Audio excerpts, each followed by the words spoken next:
Hello and welcome to America Can We Talk? I'm Debbie Georgatos. Thanks so very much for tuning in. Today we're going to talk about the Democrat kind of meltdown over who's a racist, their tactic backfiring. Is Trump's tweet saying go home racist? Ayanna Pressley's racist statement. Trump wins the census battle, and Seth Rich mystery is revived. And I'll tell you why these stories matter to you. Stay tuned.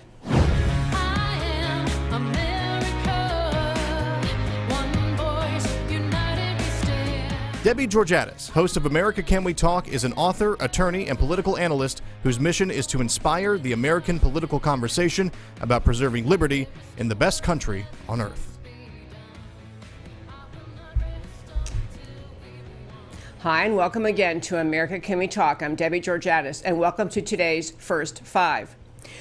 Well, there's kind of a meltdown happening in Washington, a little bit of a power struggle between Nancy Pelosi, Speaker of the House, and some of the freshman congresswomen, in particular, Alexandria Ocasio-Cortez.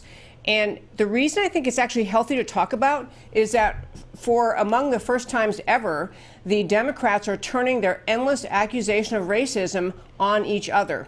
You may have noticed, in fact, I've talked about many times on the show, the many substantive policy areas that America has to address in moving our country forward and in having Congress pass laws. The endless effort of the American left is to categorize anyone's opinion who will not agree with exactly what the left wants to call that person racist. And until very recently, until President Trump came on the scene, pretty much everybody in the right just backs down. They don't want that racist label hurled at them. They don't want that to hurt them in their re-election efforts. And they go back to their constituents and they just back down. The racist label, falsely flung by the American left, has truly caused many policies to be put forward and passed because conservatives are afraid of being labeled racist. Well, now it's being turned on the Democrats. It's a little bit fun to watch, but it's also very instructional for America to recognize we have to be smarter in recognizing what is racism and what is a false accusation of racism. Apparently, during a closed-door caucus meeting, Nancy Pelosi, so she's got the Democrats elected to Congress in the meeting, she basically last week told them, we need to really be careful, Democratic caucus members, which include Alexandria Ocasio-Cortez and other of the first-year, very left-wing, very radical leftist members of Congress. We have to try to keep our disagreements internal. We need to not be advertising policy or any other disagreements among ourselves in our tweets and messaging. This did not go over very well with Alexandria Ocasio-Cortez, who has in particular been butting heads with Nancy Pelosi over a variety of issues. So last Wednesday, Alexandria Ocasio-Cortez, in an interview with the Washington Post, said, "When these comments first started, I kind of thought that she," referring to Pelosi, was keeping the progressive flank at more of an arm's distance in order to protect more moderate members, which I understood. But the persistent singling out, it got to a point where it was just outright disrespectful. The explicit singling out of newly elected women of color." This is what the accusation that Alexandria Ocasio-Cortez, first-term member of Congress from upstate New York, from New York, a very left-wing radical, outright socialist, and just endless hurler of the racist accusation against anyone who won't agree with her on anything. She's now hurling that accusation at the Speaker of the House, Nancy Pelosi, against her own party. Of course, Nancy Pelosi didn't take that too well. Some other Democrats jumped to Pelosi's defense. The most hilarious jumping to Pelosi's defense happened when Donald Trump spoke up.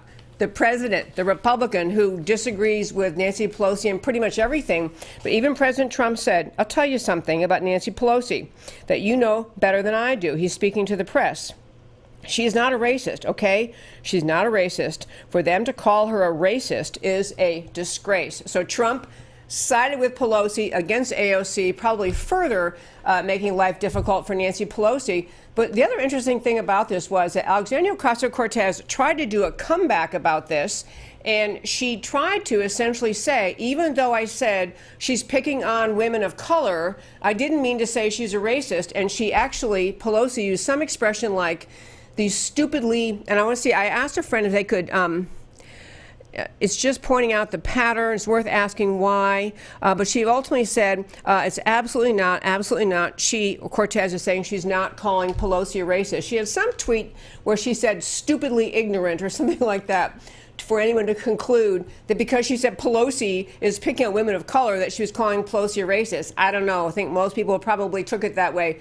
But the other similar thing, the use of racism as an accusation to shut other people down in a political competition, happened in the Democrat debate last week. The 20 different presidential candidates in their debate, we had on one of the evenings, we had the Kamala Harris, the Democrat senator from California, running, and she's black, and she's running for president, and she was picking on Joe Biden, also on stage with her as one of the candidates for president, and she really attacked him, Biden, on his statements he made with respect to working with some other members of the U.S. Senate years ago who were avowed open racists. Biden had said, hey, sometimes I work with them, didn't agree with everything, we got things done, and whether you do or don't think that's okay, that was years ago, but Kamala Harris actually chose to leap on that in the presidential debate, and it actually appears to have hurt Biden in his how he's doing. All the polling showing people are backing off from him.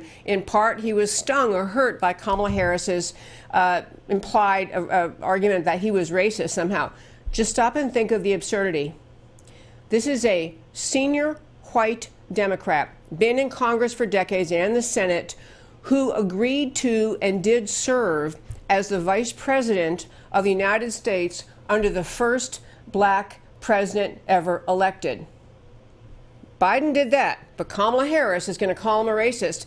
And, I got to say, folks, the reason I want to hit this story, we're going to talk about several aspects of this, because obviously the whole racist argument came up again with respect to the series of tweets President Trump put out that relate to the statements by some radical leftist members of the Democrat Party who have just been more and more vociferously and in a very ugly manner critical of just America. Critical of America. And finally, Trump's tweets last week, or earlier this week, you likely saw, caused some people to step back aghast and say, my gosh, this is terrible, this is horrible. But to wrap up today's first five, this is a healthy discussion in America to recognize the obnoxious, profound overuse of the racist name-calling by the American left, hurling the term racist against anyone who disagrees with them on any policy whatsoever.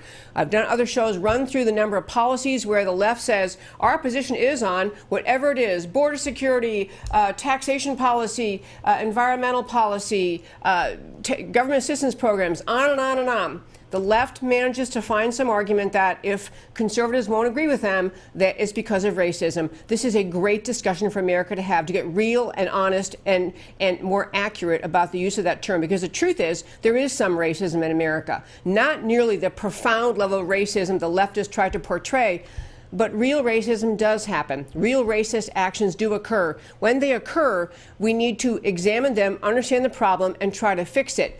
What the left has done is dumbed down our perception and understanding of what real racism is by their just grotesque overuse of the term every time they want to shut down political opposition. I am going to turn next in the show to be talking about what President Trump said in his tweet that has become so controversial, and to say it's really part of the great solution to re-identifying what it means to say racist, and when that term has been wrongly used, to criticize the people who overuse it and wrongly use it. And that, my friends, is today's first five. I do want to turn to the tweets, and we've had a lot of discussion over the last several days. President Trump put out a tweet, or actually a series of tweets, related to some of the statements that were made by especially Representative Ilhan Omar, the Muslim Democrat woman elected. She's a native Somalian. She's a refugee. She's a citizen in Minnesota. She became a member of the U.S. Congress. It's her first term. Trump, in a series of tweets, criticized her along with Alexandria Ocasio-Cortez, Rashid Tlaib, who is the another I don't know if she's a refugee or she's a child of refugees. I think she's the daughter of refugees, but she's relatively newly American. She's from Michigan. She's also Muslim. She's also black, and she's also very, very, very critical of President Trump. And the final one being a representative from New York, Ayanna Pressley. Those four have now been called the squad, and a lot of people use that term squad. Just refer to them kind of like, or the other term is the mean girls. I will tell you as an aside, driving home from the show yesterday, I was talking with a friend who said, I thought I should listen. I thought I should try to understand what it is this squad, the Mean Girls squad, is saying. What are they so upset about? And so, they had a press conference yesterday, and I thought, listening to my friend, well, I'm going to listen to it. I can stand and listen to it. I'm telling you, folks, I couldn't stand it. Could not stand to listen to the rubbish coming out of their mouths. But I digress. I want to talk about President Trump's tweet. The specific question is saying in his tweets, go home, is that racist? To be clear what Trump said, these are the basic tweets that have gotten so much controversial coverage. Trump just said, it's so interesting to see progressive Democrat congresswomen who originally come from countries whose governments are a complete and total catastrophe, the worst, most corrupt and inept anywhere in the world, even if they have a functioning government at all, now loudly and viciously telling the people of the United States, the greatest and most powerful nation on earth, how our government is to be run. Why don't they go back and help fix the totally broken and crime-infested places from which they came? Then come back and show us how it's done. These places need your help badly. You can't leave fast enough. I'm sure Nancy Pelosi would be very happy to quickly work out free travel arrangements. So that series of tweets has launched a firestorm in Washington.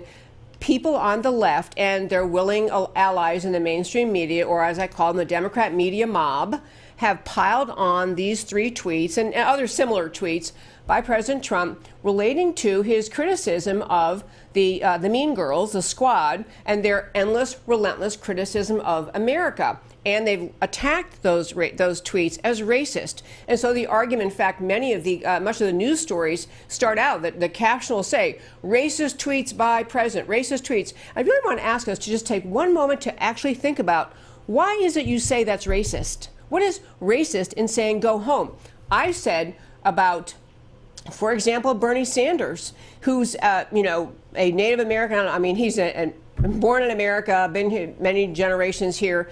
He's constantly advocating for and lobbying for the greatness of socialism. It's a great thing. And my answer is socialism has no place in America, has no place. So if Bernie Sanders really, really likes socialism, why doesn't he go there? Why doesn't he move to Venezuela or move to Cuba or move to one of the Scandinavian countries he's always bragging about, where, by the way, socialism and socialized medicine is falling apart. Governments are falling in the Scandinavian countries because there's no possible way to fund the social programs that they try to cover. But I digress. People have made that comment about many, many people. If you like your country so much better than where you came from than here, if you like socialism so much better than the free market country you came to, go back where you came. Nothing Trump said is racist. I want to play a clip now. We have one clip from President Trump as he's addressing the media. I believe he's walking outside the White House. A quick clip for President Trump. Let me play this and we'll talk about it. I didn't do that, but I will tell you, with our country, and I think everybody in this audience, these are great manufacturers. Great workers in our audience, too. They brought a lot of their workers here. If you're not happy here, then you can leave. As far as I'm concerned, if you hate our country, if you're not happy here, you can leave. And that's what I say all the time. That's what I said in a tweet, which I guess some people think is controversial. A lot of people love it, by the way. A lot of people love it. But if you're not happy in the U.S., if you're complaining all the time, very simply, you can leave. You can leave right now. Okay, folks, this is President Trump. I used to get bothered by people who said he's always, he's playing chess. He's always 4 moves ahead. He's, on this particular case, he's really helped to expose what the left is all about. When he is saying go home, he's not talking about race. He's not talking about ethnicity. He's not talking about skin color. He's not talking about national origin. He's talking about the hating America, the hating on America left-wing mindset that has just engulfed especially the Mean Girls squad, the four Mean Girls who spend all their time criticizing America. Hatred of America has engulfed their political worldview. It's how they talk is what they think. This is a brilliant stroke on his part. He's saying, look, you don't have to stay. But he's really pointing out that what the Mean Girls squad is trying to do is radically, radically change America. He's saying your ideas don't belong here. Your Islamism, your support of Islam, your refusal to denounce al-Qaeda, your socialism, your just rampant hatred of freedom and free markets and success and prosperity, your hate of the American culture and the founding ideas of America.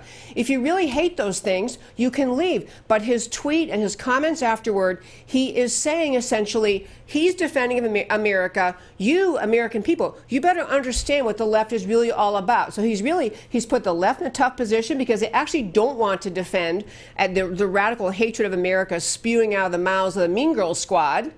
But they also don't want to be seen as siding with Trump. So I thought it was a brilliant stroke on his part. I told you I tried to listen briefly to the Mean Girls Squad presser they had yesterday, and you know I'm not joking when I think it's a perfect name for them. But they are they are four first-term members of the U.S. Congress: Ayanna Pressley, who's African American, two are of Muslim origin. One is Alexandria Ocasio-Cortez, who's from Minnesota, but she came here from Somalia as a refugee. Rashid Tlaib is another one who's a Muslim congresswoman from Michigan. As I say, I think she might be second generation. And then, of course, Alexandria Ocasio-Cortez, the mouthpiece of Democrat socialism.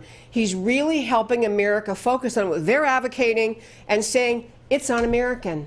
And it's interesting because I went to try to listen to the Mean Girls Squad press conference, and one thing they tried to do, they kept trying to tie Trump to, they use the expression white nationalism. They said he's saying that to us because we don't have the same skin color as he does, and he's trying to say that people who aren't white should go home. And you know something? I don't think it's working. This is why I'm really glad President Trump is not backing down, as many conservatives have. They go, oh, I don't want to be called that. Okay, I'll back down. I'll stop.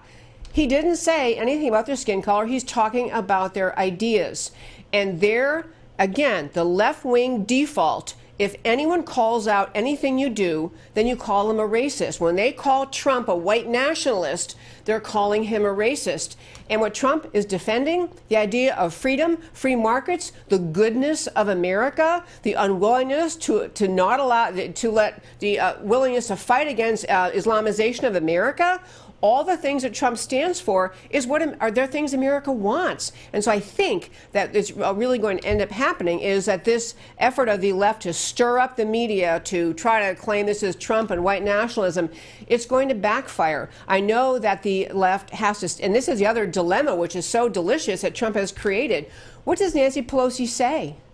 Does she say, yeah, actually, I'm really with them. I love socialism. I think it's a great thing. I really want to have America embrace socialism. I really think we should support al-Qaeda. It's a great thing. What is Nancy Pelosi going to say? And here, Trump's even the one who jumped to her defense. Last thing on this topic, and why it is really a little bit of a litmus test thing, is because Trump is willing to take the stand to say, we don't shut down the discussion.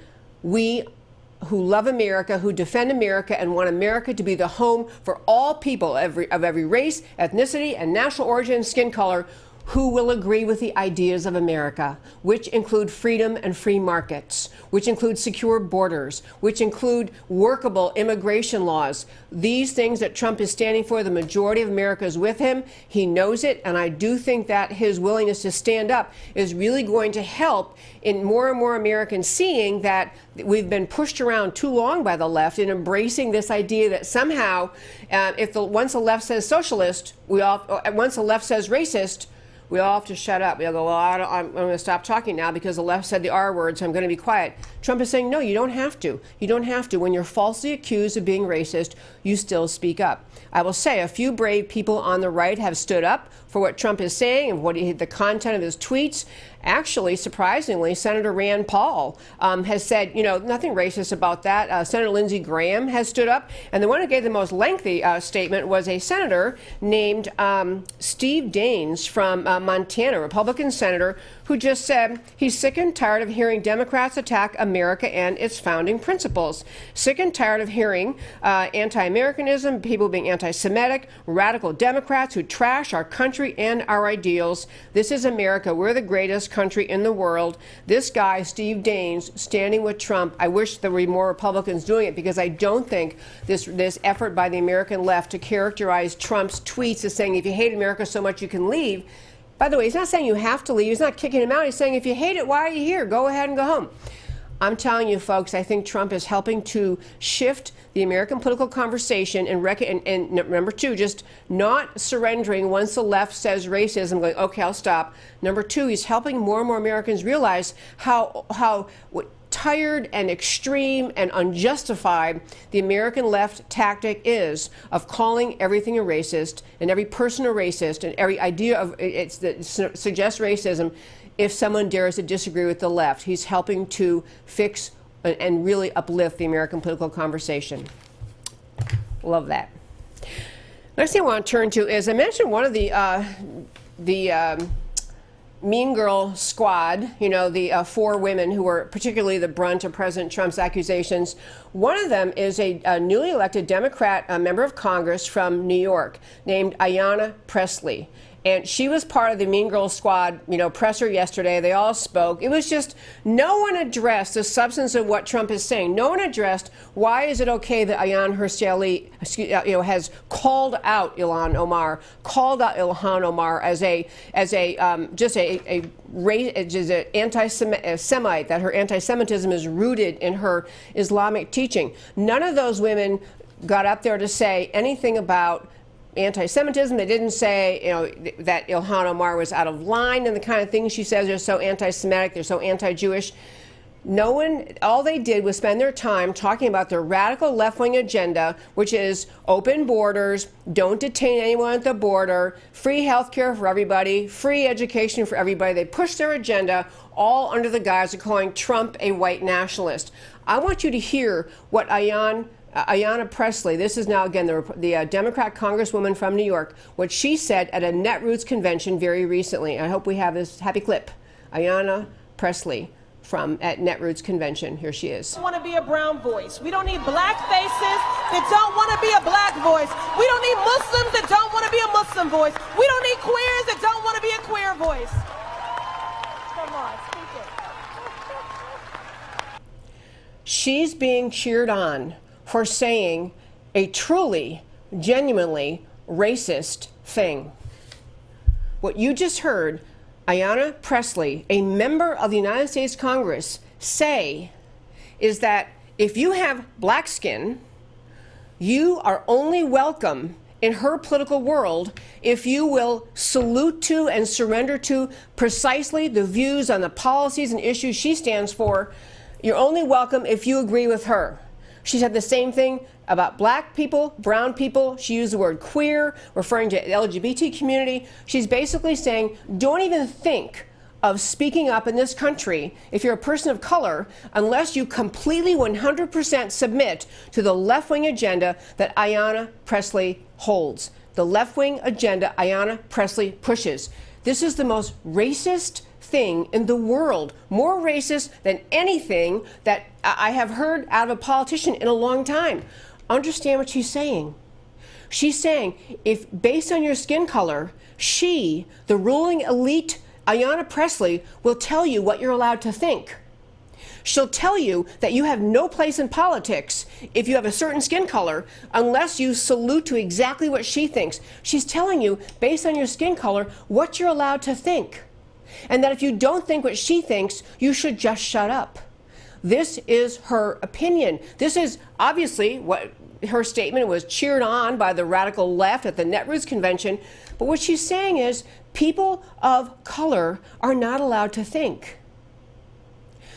That they can only hold opinions that she agrees with. That if people of color dare to speak up and they don't agree with her on her radical left-wing views, they should just shut up. They should just stay out of politics.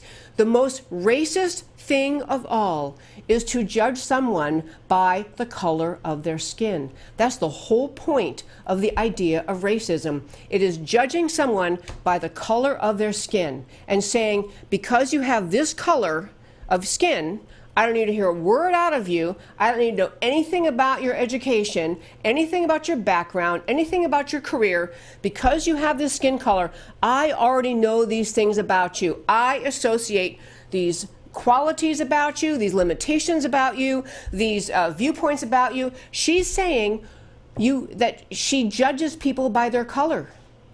She's saying she does not believe in the respect of the individual, which is the whole point of fighting racism. The whole point of fighting racism is to respect the individual and the right of the individual to form his or her views based on their education, their life experience, their faith, their values, their opinions. She's saying no.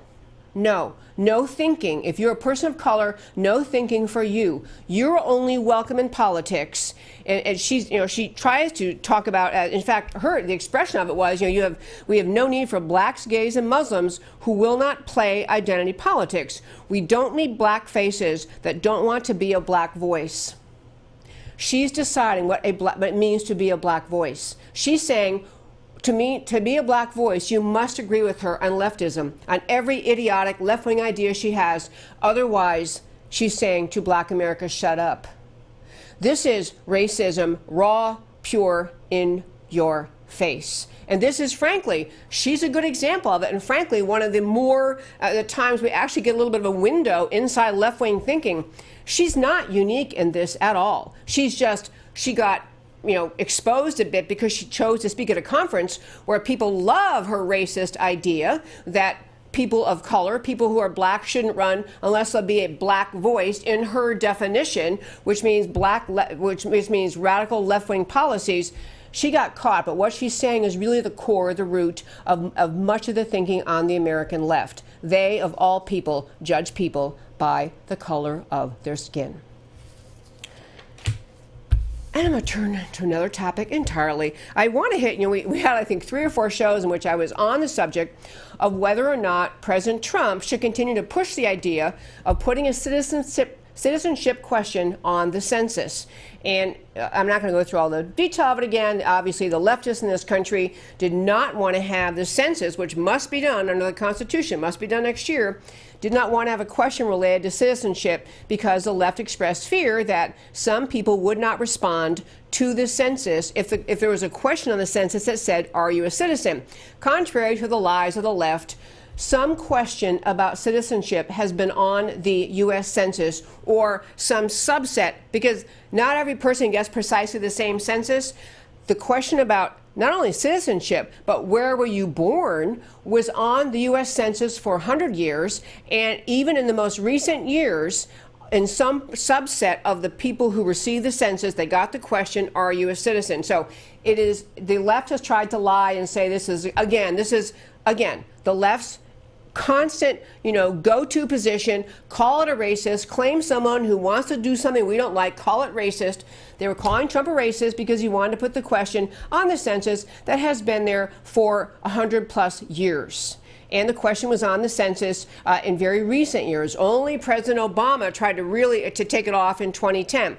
So legal battle ongoing. I'm not going to go into the details again today because I did it a couple times, but end of the story was the census had to go to print. It was decided not to push it to get this question on the census, but President Trump instead issued an executive order. And in case you missed this, President Trump's executive order said he would sign, here's what he said, he would sign an executive order requiring all federal agencies to provide the Commerce Department with all requested records, in quotes, all requested records on the number of citizens and non-citizens in the country. So Commerce Department, the agency that does the census, is going to be given information from all other federal agencies relating to what we do or don't know about citizens and non-citizens in the country.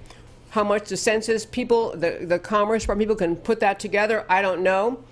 But we're eventually going to have at least the best information we can about the number of people living within the United States who are citizens versus those with some legal status here, not citizen, but are legal, and then the number completely not with no legal right to be here at all.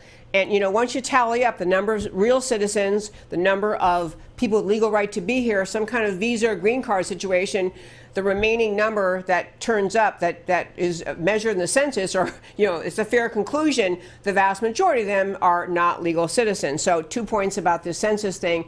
You know, I think ultimately the battle was really hard, and President Trump decided we're going to have the census on time, so he did it. But the great thing, the great outcome for the American people of this battle over the census content is this. More and more American people started to think about, I wonder how many people are in our country who are not citizens. How many people are there? I mean, the estimates range. Allegedly, the most, you know, reasonable, somewhere between 21 and 24 million people out of America's, whatever we are, 325 million, are here illegally. No legal right to be here. No legal status to be here. Estimates, of course, go much higher. Some go lower. But many people started thinking about the number of people not here legally. Number two, the fact that those people, when they're counted in the census, therefore end up getting counted, and the number of people in a state that then allows that state to do a tabulation, the number of people in the state, that determines the number of seats you have in the U.S. Congress. One estimate was that California has 9 more members in the U.S. Congress than they should if we were not counting illegal aliens, people with no legal right to be here, in the census, and that number that then determines the number of people that are in Congress, and then that, of course, determines Electoral College. So Trump helped make the point for the American people. And number three, the question of people, more and more people realizing, why is it the Democrats were so determined to prevent America from understanding how many illegal aliens live within our borders. This was a great gift to the entire political conversation, and Trump is going to end up with something approximating the answer anyway. In fact, the way he's done this, it may not be that different in terms of how conclusive the information is, as if he had been able to put the question on the census, because I think that the critics of that question on the census were right, that a fair number of people would say, you know, it's going to ask my citizenship, and I'm just here illegally, and they wouldn't have filled it out. And so, you know, he may end up with, roughly speaking, accurate information anyway. Okay. One last story I want to hit today, and honestly, I debated making this the first story, but all the other ones kind of flowed together. This is the most amazing story that I want to loop back to. I have covered on this show for the last 5 years, on and off, the whole allegation of Trump-Russia collusion and all the pieces that gave rise to the suspicion that President Trump, which is now completely debunked, the allegation that President Trump has somehow colluded with the Russians to impact the outcome of the 2016 election. And we've been over and over this story. I'm just going to focus on one piece of it today because it's an amazing, amazing development that has occurred. Keep in mind, the entire reason the Trump-Russia collusion hoax allegations, the lie got started, the fantasy got started, was because somehow during the 2016 election cycle, somebody had hacked in to the DNC's server, the Democrat National Committee's server, or even be more precise, not necessarily hacked in. Someone had access to the DNC server and had released emails that embarrassed Hillary Clinton, released them to Julian Assange, who then in turn published them on WikiLeaks. So the WikiLeaks kind of weekly leak, and what are they going to put out? It was all, you know, interesting, and people were kind of waited every week for the next thing. What's WikiLeaks going to put out this week during the 2016 presidential cycle to see, you know, what is all the latest that we have out of these extraordinary, you know, emails. You're just really getting a window inside the Hillary Clinton campaign. So you may remember the name Seth Rich, and Seth Rich was a DNC staffer. He worked for the Democrat National Committee, huge Bernie Sanders supporter, did not support Hillary. And Seth Rich was murdered on July 10th, 2016. It was a murder in the District of Columbia, and the police, and it was very late at night / early morning. He was murdered, you know, on a public street, or a sidewalk, I guess, but in public, not in his home. And even though he was murdered, he was shot in the back, his wallet wasn't taken, His, I guess he had a nice watch on that wasn't taken. Nothing was stolen. He was just killed. Police categorized it as a robbery gone bad, never arrested anybody, never discovered anybody to have been responsible. Well, there is a piece of litigation now ongoing. The complaint became public, and I want you to try to follow this. It's so interesting in trying to get at the story. It relates back to the DNC server. It relates back to the entire Russia-Trump collusion. Here is the story. There is a businessman named Ed Batowski. He happens to live here in Texas, Ed Batowski. He has filed a defamation lawsuit, a lawsuit claiming he was defamed and harmed by that defamation by statements made by others in which he was accused essentially of falsely reporting on, characterizing, looking into the question of what really happened to Seth Rich and who really hacked into the DNC server. One other little piece I want to make sure you understand. The DNC server, what you'd have to look at to figure out who hacked in, was never examined by the FBI.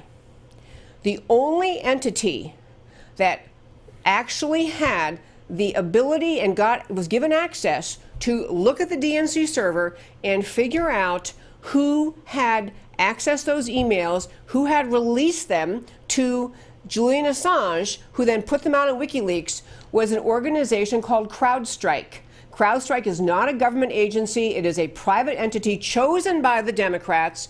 CrowdStrike was given access to the DNC servers. They're the one that reached a conclusion that the DNC servers, examination of those servers proved that it was the Russians who hacked in to the DNC servers. This Russia hacked the DNC servers became one of the bases for the argument that somebody maybe helped them, that maybe Trump-Russia collusion happened, because the CrowdStrike people were the ones who said their investigation, their forensic investigation in the server said it was Russia hacking. FBI never got to look at the servers. The Mueller team not only did not look at the servers, the Mueller team didn't even look at the summary provided by CrowdStrike. Everybody just took as a given, well, CrowdStrike said it was the Russians, the end. Okay, now we go forward to his lawsuit today. So Ed Batowski files his lawsuit. The basis of this lawsuit is because he's saying he was defamed. This lawsuit alleges that WikiLeaks founder Julian Assange confirmed to Fox News analyst Ellen Ratner, R-A-T-N-E-R, Ellen Ratner, that the DNC leaked emails were given to WikiLeaks by Seth Rich and his brother Aaron. So Seth Rich, a guy working for the DNC, unhappy perhaps that the DNC is obviously pushing this primary toward Hillary and against his guy, Bernie Sanders. But this allegation is that the WikiLeaks founder himself, Julian Assange, the one who would be in a position to know, told a Fox News person, Ellen Ratner, that the DNC leaked emails were received from Seth Rich and not, therefore, from the Russians. Assange is saying he got the emails from Seth Rich, not the Russians. Let me move on with this. Ellen Ratner, she was a news analyst for Fox News, a White House correspondent for Talk Media News. She, Ellen Ratner, reached out to this guy, Ed Batowski, in the fall of 2016 about a meeting that she, Ellen Ratner, had with Assange. She had this connection because her brother was an attorney who represented Assange. According to Ratner, she made a stop in London during a return flight from Berlin, met with Assange for approximately 6 hours in the Ecuadorian embassy. Ms. Ratner said Mr. Assange told her that Seth Rich and his brother Aaron were responsible for releasing the DNC emails to WikiLeaks. Ratner said to Batowski, Mr. Assange wanted the information relayed to Seth Rich's parents, so it might explain the motive for Seth's murder. Compounded with that, so this is now in a public filing, in a lawsuit that's been filed, and people are realizing what this guy is saying. Compounded with that, a former Republican congressman from California, Congressman named Dana Rohrabacher, in the FBI submission to the grand jury in December 2017, Dana Rohrabacher, the former Republican U.S. congressman, said he talked to Assange in August of 2017. Julian Assange told this congressman on Tuesday he can prove, so Julian Assange is saying this, he can prove the leaked Democrat Party documents he published during last year's election did not come from Russia and promised additional helpful information about the leaks in the near future. Rohrabacher, a California Republican friendly to Russia and chairs an important House subcommittee on Eurasia policy, became the first American congressman to meet with Assange during a 3-hour private gathering at the Ecuadorian embassy in London, where WikiLeaks founder has been holed up for years. And this is Rohrabacher's statement, Julian emphatically stated that the Russians were not involved in the hacking or disclosure of these emails. Folks, I want you to, it's almost impossible to overstate the importance of what I was just telling you. First of all, people on the conservative side, for example, even just Sean Hannity got told by Fox News, stop talking about this Seth Rich conspiracy. It's crazy. It's ridiculous. You make us look bad. Stop talking about it. Everybody who tries to mention that, one other huge piece of this is that the volume of emails that were extracted from the DNC server and provided to WikiLeaks, there were numerous pieces of testimony by experts saying it's too much information that anyone could not have gotten it by hacking. And I'm not a computer expert, but people were trying to say at the time, there's too much here. This couldn't have come from hacking. It had to have been downloaded by someone with access to those servers. So back to Seth Rich story.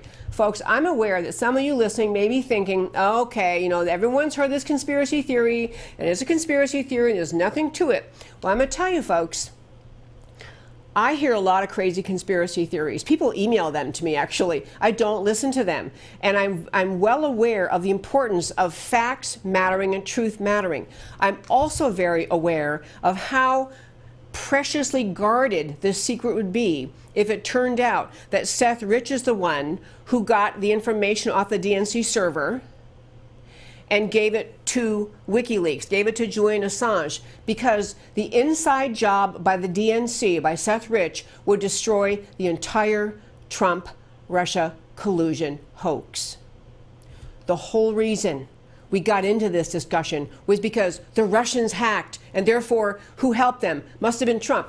If this were true, this would completely obliterate the entire Trump-Russia collusion hoax. It would also call into question, and frankly, I'm kind of wondering, this is one reason that Mueller is dragging his feet and now not testifying in Congress, as he had agreed to do apparently this week. Mueller's now saying, nah, not yet. Mueller should be asked by the Republicans, why didn't you demand that the FBI be given the DNC servers to examine themselves? Why didn't anyone on your team look at the CrowdStrike report? Why didn't you want to know what was in the CrowdStrike report? Why did everyone just salute to the CrowdStrike summary of allegedly proving that the DNC servers were hacked by the Russians? The Mueller team looks bad, the FBI looks bad, the DNC looks bad. This story is the most explosive story really in the news today. There's much more detail to it, but I can't go into it today. But I want to plant the seed to say this. You're going to hear hysteria out of the left over the next several days trying to obliterate the credibility of this guy, Batowski, who's laid this out in a complaint, who says this is exactly what happened. Ellen Ratner came back. She told me what Assange said. And he did, by the way, communicate with Seth Rich's parents. That'll have to wait for another day, another story. And I'll come back to that because I'm out of time today. But understand the left's hysteria over the mission to make this out to be a nutty conspiracy theory will be on steroids. And secondly, there is a lot of kind of virtue signaling, self-righteous superiority in assessing stories like this, or people they want to convey that they're really savvy. So they say, oh, I'm not going to be duped by that kind of stuff. Okay, conspiracy theory, come on, to call it a conspiracy theory, to rise above it, to say I'm just too astute, too learned, too intellectual, too savvy to be sucked in by this. This is what you will hear from many people, even on the right, who don't want to be mocked, to be criticized, to be characterized as foolish, as into thinking this Seth Rich story has some legs to it. But it is, at the end of the day, irrefutable fact that Batowski has been saying this all along. He finally put it in a lawsuit because he's suing people for defamation, for criticizing him for saying it. And there apparently are records of communications back and forth between Butowski, Seth Rich's parents, and others that must be explained if none of this ever happened. If Assange never told this Ellen Ratner that he got the information from Seth Rich. And frankly, Congressman Dana Rohrabacher making this up? I don't think so. So, my friends, we are sadly out of time for this episode of America Can We Talk. And I want to turn, as I always do at the close of our show, I want to remind you that I do this show because I love this country. I want to protect and preserve this country. And I want to always share with you why the stories I've talked about matter to you. So here's why the stories matter to you. To start with, this racist tactic used by the left, we need to be exhausted and tired of it. AOC going after Pelosi for calling out women of color. Harris goes after Biden, who was Barack Obama's 8-year vice president, for racist thinking. When everyone and everything is racist, then no one and nothing is racist. The race card is an exhausted tactic. Let's all stop honoring it and stop being afraid of it. This is go home, where Trump's go home tweets racist. Socialism, communism, Islamist ideology, they have no fit with American and American-style liberty. Socialists, communists, Islamists, these are not races. This has nothing to do with race. Islam has nothing to do with race. These have nothing to do with race. These are people who embrace anti-American ideas. They are, in fact, free to leave. They are free to leave. They can go back to socialist, communist, Islamic countries if they love it so much. And why shouldn't they? What's wrong with asking them to leave if this is what they prefer? But the core of the question is, do these ideas belong in America? And my answer, I hope your answer is, America should never conform to their demands, change our country, and lose our liberty to humor their very anti-American ideas. On Ayanna Pressley's mantra, we don't need any more black faces that don't want to be a black voice. That's Democrat Representative Ayanna Pressley said at Netroots. This is demanding that the color of your skin dictate what thinking you're permitted to have. This is textbook racism, should be denounced as such by everyone. Trump winning the census war, Supreme Court used legal sophistry, I didn't go into it today, but they really did, to thwart the census questionnaire. Trump is using a straightforward executive order to gather the citizenship information targeted by the census questionnaire. The left won the questionnaire battle, but they're losing the war on the importance of citizenship.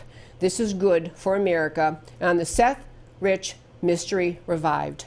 This new lawsuit points to DNC staffer Seth Rich as a source of DNC leaked emails. The post-leak murder of Seth Rich in Washington remains officially unsolved. Mueller never examined the DNC server. The report made no effort to prove Russia hacked DNC's emails. CrowdStrike exam of the server accepted without question. Potential implications of this information in this new lawsuit, the entire RCH, Russia collusion hoax, and the Mueller investigation, one big fat fraud. Stand by for deep state suppression and obfuscation. And that, my friends, is America Can We Talk for today. Please tune in every day, Monday through Thursday, 3 p.m. Central Time.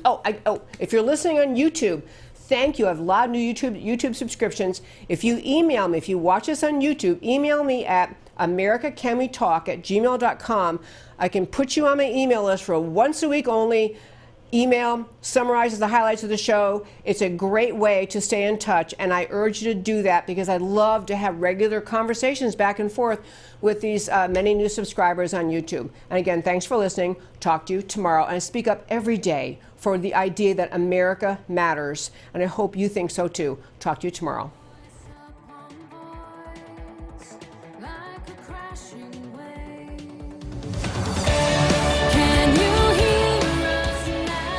America, Can We Talk? Truth about America. Can you